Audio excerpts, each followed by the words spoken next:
오늘 1월 18일 월요일 새벽기도 함께 시작하겠습니다. 먼저 기도하고 시작하겠습니다. 하나님 아버지 감사합니다. 오늘도 귀한 날 허락하여 주시고 이 새벽 가정에서 또 함께 예배드리는 모든 성도들 가운데 함께하여 주시옵소서. 오늘도 주의 말씀을 듣기를 원합니다. 저희들에게 말씀하여 주시고 그 말씀을 깨닫고 순종하며 살아갈 수 있는 복된 인생이 되게 하여 주옵소서. 감사드리오며 예수님의 이름으로 기도합니다. 아멘. 찬송가 455장 함께 찬양하시겠습니다. 주님의 마음을 본받는 자, 그 마음의 평강이 찾아옴은 험악한 세상을 이기림이 하늘로부터 임함이로다. 주님의 마음 본받아 살면서 그 거룩하심 나도 이루리. 주 모습 내 눈에 안 보이며 그 음성 내 귀에 안 들려도 내 영혼 날마다 주를 만나 신령한 말씀 늘 배우도다. 주님의 마음 본받아 살면서 그 거룩하심 나도 이루리.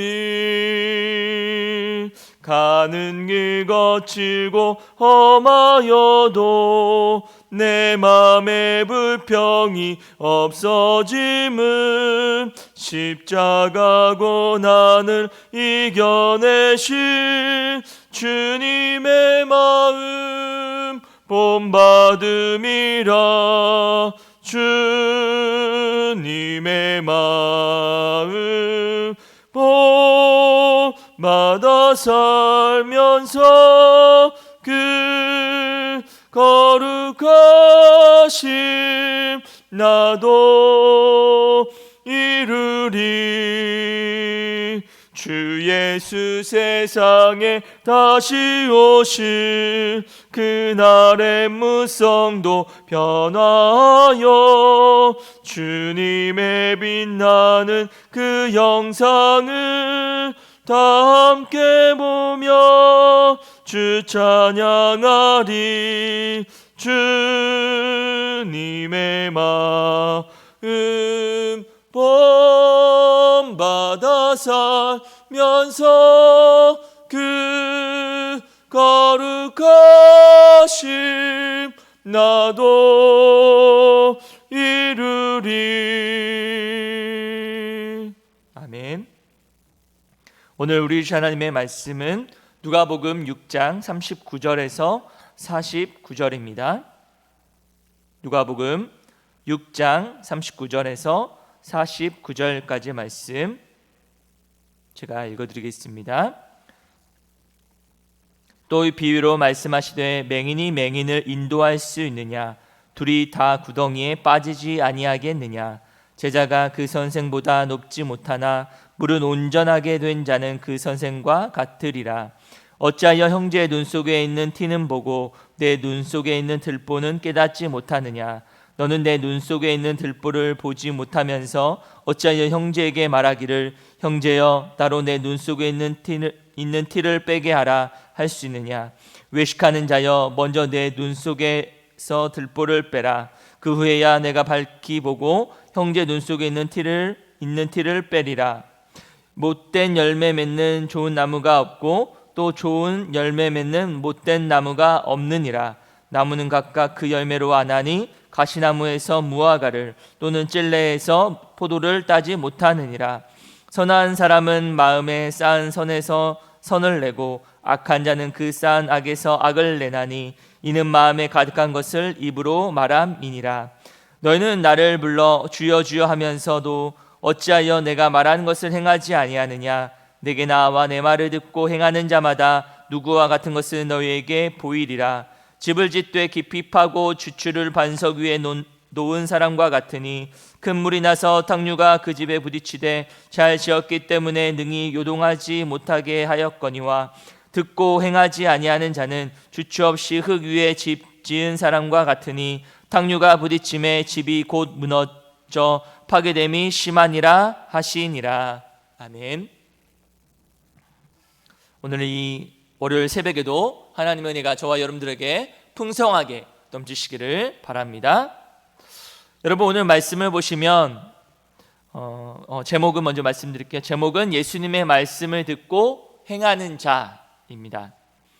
여러분, 오늘 말씀을 보시면, 본문을 보시면 예수님께서 네 가지 비유를 말씀해 주고 있습니다. 이 네 가지 비유 가운데 먼저 첫 번째 비유는 어떤 비유일까요? 맹인이 맹인을 인도하는 그런 비유이죠. 맹인은 어떤 사람입니까? 맹인은 앞을 보지는 못하는 사람이죠. 맹인인 사람이 마치 앞이 보이는 것처럼 가장해서 다른 맹인을 인도하면 둘 다 구덩이에 빠진다. 그런 비유라는 것입니다. 39절에 말씀하죠. 둘이 다 구덩이에 빠지지 아니하겠느냐. 그러니까 맹인이 맹인을 인도할 수가 있다라는 겁니까? 없다는 겁니까? 맹인은 맹인을 인도할 수 없다라는 것이죠. 여기서 맹인의 인도자, 맹인은 누구를 말할까요? 바로 백성들을 잘못 길로 이끄는 서기관들과 바리새인들을 말하고 있습니다. 그들은 예수님을 대적하는 자들이죠. 그리고 그들이 얼마나 지식적으로 성경적인 지식들은 많이 가지고 있지만 그들의 속과 겉은 다르다. 그래서 예수님께서 많이 말씀하셨죠. 외식하는 자들아 라고 책망하시는 그런 자들이 바로 이 바리새인과 서기관들입니다. 자, 이들이 어떤 자들이었냐면, 이들은 자신만 하나님 나라에 들어가지 못하게 하는 것이 아니라 다른 사람들까지도 하나님 나라에 들어가지 못하도록 만드는 그런 잘못된 지도자였다는 것이죠. 즉 맹인과 같은 지도자였다라는 것입니다. 맹인이 맹인을 인도할 수 없다는 것을 말씀하시지 않습니까? 이 말은 잘못된 지도자 앞에서는 잘못된 그 백성들, 함께 가르침을 받는 사람들도 잘못된 길로 갈 수밖에 없다는 것이죠.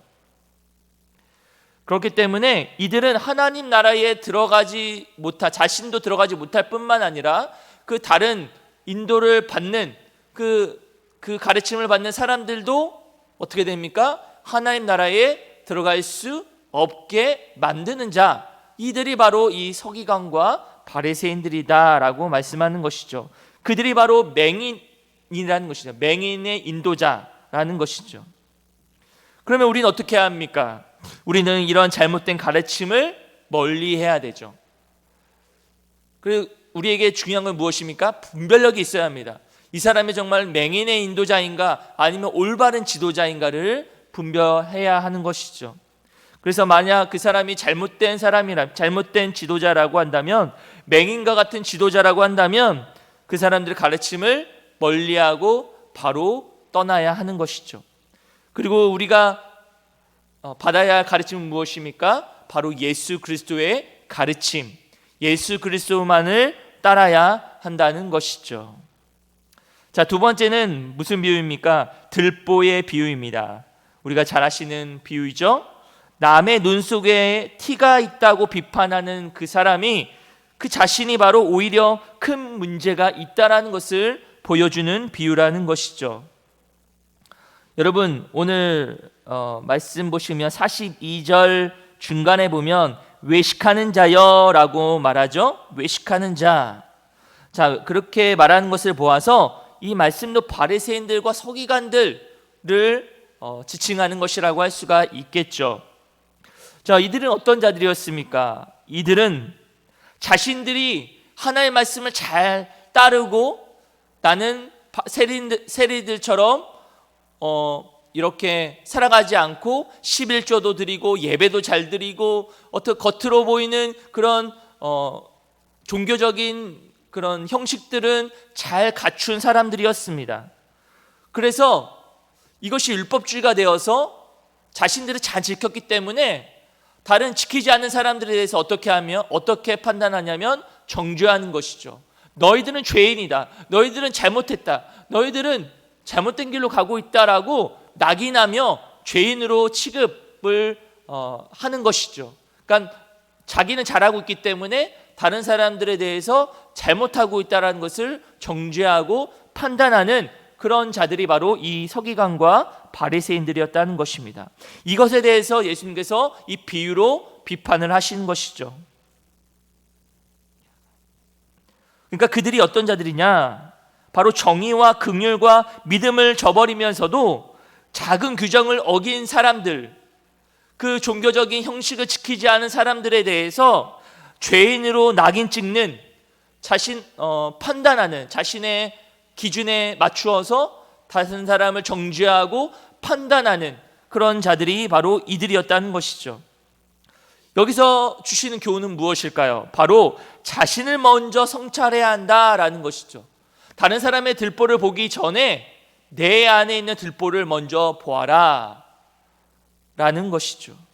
그러니까 타인의 잘못을 보기 전에 자신을 먼저 돌아봐야 한다라는 것이에요. 오늘 그런데 이 바리새인과 서기관들은 어땠습니까? 자신의 있는 들보를 보지 못하고 다른 사람들을 판단하고 정죄하는, 이게 잘못됐다는 것이죠. 중요한 것은 다른 사람들의 잘못을 정죄하고 판단하기 전에 자신의 잘못이 무엇인지를 먼저 판단해 보아라는 것이죠. 자신을 먼저 돌아봐야 한다는 말씀입니다. 여러분, 우리가 신앙생활하면서 이러한 부분이 너무나 많습니다. 나는 믿음이 좋아. 나는 잘하고 있어. 나는 예배도 빠지지 않고, 나는 11조도 잘 드리고, 나는 예배는 무조건 잘 드리고, 그렇게 하면서 어떤 율법을 잘 지키면서 한편의 마음으로 어떤 마음을 갖느냐면 다른 사람을 정죄합니다. 다른 사람은 왜 저렇게 하지 않지? 다른 사람들은 왜 예배를 안 드리지? 다른 사람들은 왜 나처럼 살지 않지? 라고 하면서 자신의 기준에 맞추어 다른 사람들을 비평하고 판단하는, 정죄하는 그런 마음을 가질 때가 많다는 것이죠. 그런데 예수 주님께서는 그거를 원치 않으신다는 거예요. 무엇입니까? 자신을 먼저 돌아보아야 한다는 것이죠. 자신의 마음이 어떤지, 자신의 마음의 동기가 무엇인지를 돌아봐야 한다는 말씀입니다. 자, 세 번째는 열매에 대한 비유이죠. 열매에 대한 비유는 나무의 상태가 열매를 결정한다라는 것이에요. 그 나무의 상태가 중요한 게 무엇이에요? 마음의 중이죠. 마음이 어떠냐에 따라서 그 사람의 삶과 그 사람의 입이 달려 있다라는 거예요.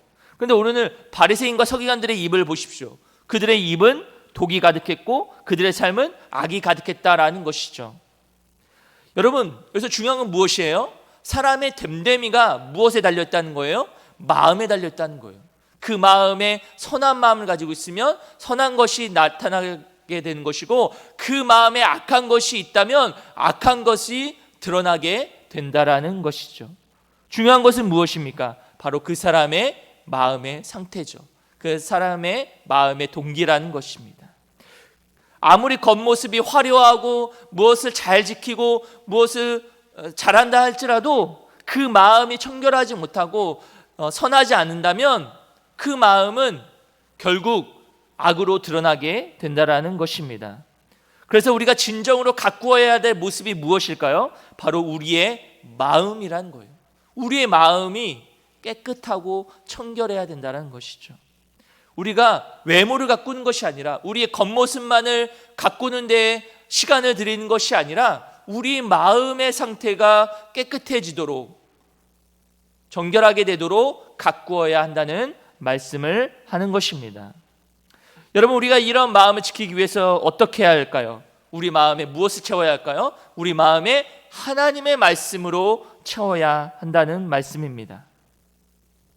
하나님의 말씀으로 채워질 때 우리는 우리 마음을 깨끗하게 할 수 있다는 것이죠. 이제 마지막 집 짓는 비유에 대한 말씀을 하고 있죠. 46절부터 49절. 집 짓는 비유, 우리가 잘 아시는 말씀이죠. 집을 지을 때, 사람이 집을 짓습니다. 그 집을 지을 때 어떤 집을 지어야 합니까? 우리의 인생으로 생각하게 되면 우리의 인생 가운데 어떤 집을 지어야 합니까? 반석 위의 집을 지어야 되죠. 우리의 기초가 반석이 되어야 됩니다. 그 반석이 누구입니까? 바로 우리가 믿고 있는 예수 그리스도이시죠. 예수 그리스도라는 그 반석 위에 우리의 집을 지어야 우리가 어떤 고난과 어려움이 와도 이겨내고 승리하며 믿음으로 살아갈 수 있다는 말씀이죠. 그런데 그 반석으로 짓는 집을 지으려면 어떻게 해야 됩니까? 바로 하나님의 말씀을 듣고 행하는 자가 되어야 한다는 말씀인 것이죠. 주 안에서 사랑하는 도국가족 여러분, 오늘 주님께서 우리에게 말씀해 주시죠. 말씀을 듣고 지식만 가지는 사람이 되는 것이 아니라 그 말씀을 그대로 순종하며 지키는, 행하는 자가 되어야 한다라고 오늘 우리에게 분명히 말씀해 주고 있는 것입니다. 그런 은혜 가운데 우리 말씀에 기초를 두고, 하나님 예수 그리스도를 기초로 두고 우리가 늘 하나님 말씀을 집중하고 그 말씀을 듣고 행하는 사람이 되어서 지혜로운 하나님의 자녀로서 살아가시는 저와 여러분의 삶이 되시기를 주님의 이름으로 간절히 축원합니다. 기도하시겠습니다. 사랑하신 주님, 감사드립니다. 오늘도 주의 말씀을 통해 깨닫게 하여 주시니 감사합니다. 하나님의 말씀을 듣고 행하는 자가 되어서 우리의 삶의 기초를 예수 그리스도로 두며 예수 그리스도의 그 중심 가운데 믿음으로 살아갈 수 있는 저희들 삶이 될 수 있도록 늘 인도하여 주시옵소서. 감사드리오며 예수님의 이름으로 기도하옵나이다. 아멘.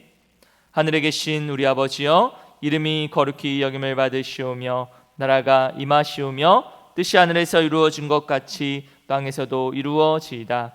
오늘 우리에게 일용할 양식을 주시옵고 우리가 우리에게 죄 지은 자를 사하여 준 것 같이 우리 죄를 사하여 주시옵고 우리를 시험에 들게 하지 마시옵고 다만 악에서 구하시옵소서. 나라와 권세와 영광이 아버지께 영원히 있사옵나이다. 아멘.